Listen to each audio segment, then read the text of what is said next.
Welcome to the Candle Business Coach Podcast, a show about the craft of candle making and small business.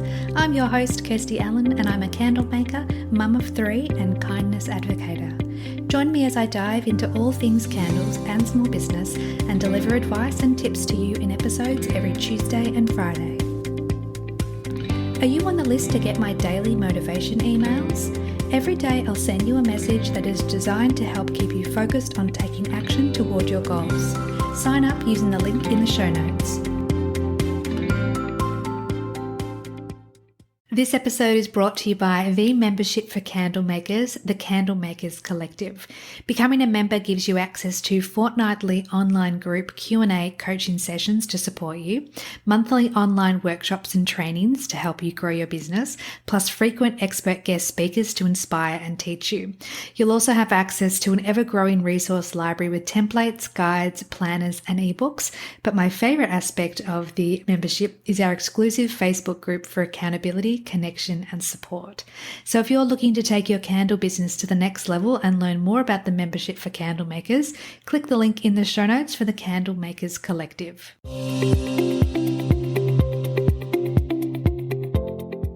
Welcome back to the podcast, my friend. Can you believe that it is July and half of 2023 is already behind us? The year is going so fast and I feel like I'm blinking and another week passes and it's time to create another podcast episode for you. So today's episode, I'll be sharing with you some methods and tips on how to price your candles for sale and to ensure that you actually make a profit as well. Let's begin with saying that the most common way to price a candle is to calculate the costs associated with producing each candle. That includes the wax, wicks, fragrance oil, jar, etc. Then multiplying the result by 3 or 4 to obtain a market price or retail price, or by 2 for wholesale. But there are other factors you need to consider to ensure you're pricing your candles correctly, which I'll go into in today's episode. One thing I also want to mention is often in the Facebook groups, I see so many people asking the question, how much should I charge for my candle? Or on the flip side, asking how much do other people charge for their candles? And it can be really damaging to your business if you're only basing your prices off the prices of other candle makers. Considering the variety of different materials, even in the same category, for example, the different types of wax and fragrance oil, the cost of goods for one candle maker will vary to the next candle maker. And you need to be looking at what your costs are and basing your sale prices from that. Plus, you also need to consider other costs, including website, insurance, shipping, and other overhead expenses, plus your labor costs or your wage. So let's go into some steps to help you price your candles effectively and ultimately correctly. The first step when determining your pricing strategy is to accurately calculate your costs. Now, there are 2 different types of costs that need to be considered when deciding what to charge for your candle, and that includes variable costs and your fixed costs. So variable costs are specific to the batch of candles that you are making and selling and include things like the cost of the wax, fragrance oil, wicks, the jar or vessel, labels, lids, and any color dyes that you might use or anything else that you put in the candle. Other costs that should be incorporated into this number include those associated with the printing of your labels, the shipping charges, and packaging materials. Now, if you plan to sell your candles at market, you'll need to factor in the costs of running a stall. That includes your public and product liability insurance, plus the stall entrance cost, and of course the cost of buying all of your materials so that you can actually set up a table and have a beautiful looking stall. If you choose to sell your products using a third-party website such as Etsy or online marketplaces, you should factor in the listing fees. Once you have added up all the costs associated with the making and selling of your candles, you want to divide this number by the number of candles in the batch to determine how much it costs to make each candle. This number is your base cost and is the minimum amount that you would want to charge in order to break even. Now, obviously, most people don't go into business to only cover their costs. They want to make a profit as well. So this is just going to be your starting point for deciding what to charge. Now, if I haven't confused you already in regards to working out the cost of your materials to then work out what the cost of each candle is. What I would recommend you do is jump onto Inventora. That is a inventory management system. I've mentioned it a few times on the podcast, and I'll leave a link in the show notes for you to check out.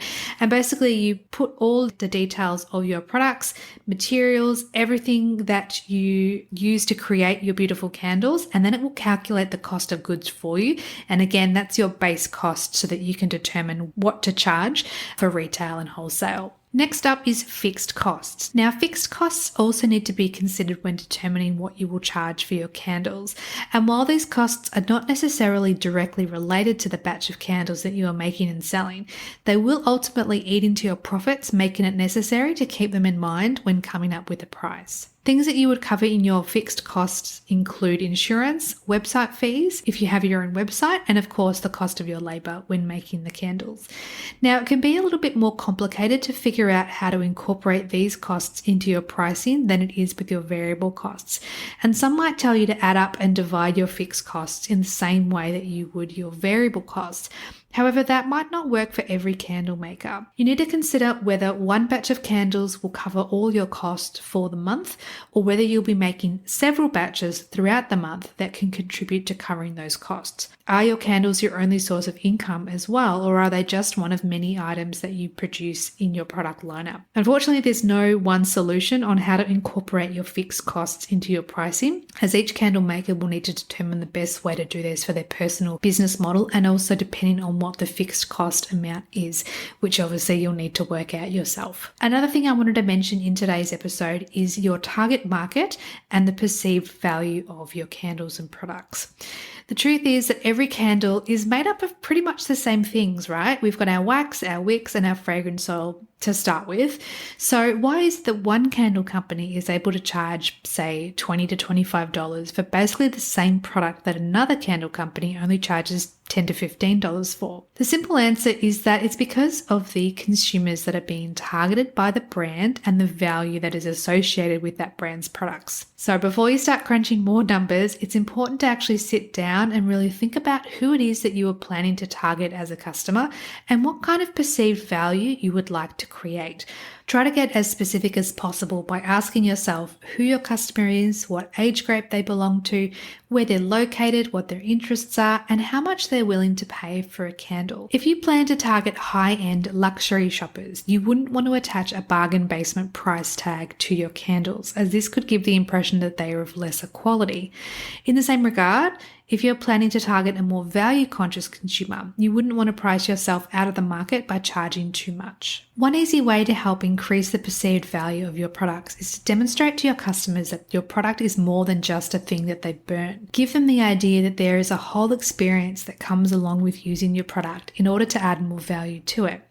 With candles, it's great to appeal to the emotions that will be evoked from the scent of a candle. And this is particularly important if you are selling online because, as I said before, our customers can't smell our candles through the screen. So you could describe your candle simply as a eucalyptus lavender candle. It's accurate. It's the name of the candle. It includes a scent. However, you could describe it as an exquisite blend of eucalyptus and lavender that summons feelings of pure relaxation that will return you to a state of conscious well-being with every burn. Do you see how one description makes it sound more valuable than the other? This is the key of making sure that we're targeting the right people with our words, and we're making sure that we're adding that perceived value to each of our products. Another way to increase your perceived value is by giving your product a look that will appeal to the target audience you have selected. For example, a candle that is a novelty candle will attract a different buyer to one that is looking for a more minimalistic appearance that includes simple labels in neutral colors with modern fonts on the label. So if your candle looks and sounds like there is something special and unique about it, you will see that people are willing to pay more money to buy it. All right, now into the good stuff, determining your profit margin. Once you know how much your business costs are, it's time to start considering how much money you would like to make in addition to those costs. The traditional way, which I mentioned earlier, is to price your candles by taking the material cost per candle and multiplying that by 3 or 4 if you are selling retail, or by 2 if you are selling wholesale. Now, if you're not familiar with the terms retail and wholesale, it basically means that if you're selling retail, you're selling your products to the end user or to the consumer of the products and candles. Whereas if you sell wholesale, it means that you are selling to a third party, such as a retail store or an online marketplace, or through bulk or large orders, and those people will then sell to the end consumer on your behalf. You might ask yourself, why would someone sell their candles wholesale when you will make less money in profit? Well, when you are selling directly to the consumer, you will need to charge more because you are the one that is taking on the responsibility to market your products in order to find customers. You're paying all the expenses and fees that come along with whatever sales channels that you choose to use. For example, you'll be paying the website costs, marketing, market store fees, and any costs that come along with using certain payment methods. It also may take a longer period of time to sell your entire batch. Alternatively, when you sell your candles wholesale to a third-party retailer, they will then take on the responsibility of all those previously mentioned costs, and all that you will be responsible for is the cost of actually making your candles and then delivering them to the retailer. You will sell your entire inventory in one place and get your payment right away. Now, obviously, they want to make a profit as well, which is why you can't charge as much when selling wholesale as when you sell your products retail. There are positive and negatives to both retail and wholesale, and you need to weigh the pros and cons before determining which is best for you and your business, or whether you choose to do both. Now, I do have an ebook, my guide to wholesaling for candle businesses, and I will leave the link for that in the show notes, and I will also leave the link for my market store guide as well, which is another ebook. So I'd like to leave you with my final thoughts in regards to how to price your products. The marketplace and the costs involved in making your products and selling your products is constantly evolving. This is why it's also important for you to assess your pricing strategy every so often and make changes when necessary. You need to be flexible in order to pivot when demand calls for it. I want you to remember that the price you give your candles is a statement that shows your belief in the value of your product. By giving your candles the most appropriate, well thought out price, you are not only displaying your confidence and pride in your product, but also properly compensating yourself for all the hard work that went into making your unique creations. If you undervalue your candles, your customers will too. So do your due diligence and know your worth and your candles' worth as well. Thank you so much for listening to today's episode. I always hope that you find these episodes valuable and helpful. And if you have any questions about how to price, or any further questions about how to price your candles or your products, feel free to send me a DM on Instagram at Candle Business Coach, and I can talk through with you about any questions that you might have. So have a beautiful week, my friend, and I will catch you in the next episode. Thanks everyone for listening today. I hope this episode added value to your candle making journey. Check out the show notes for all the links mentioned throughout today's show, and please subscribe to the podcast so you don't miss any future episodes. Thanks again for listening. Have a beautiful day.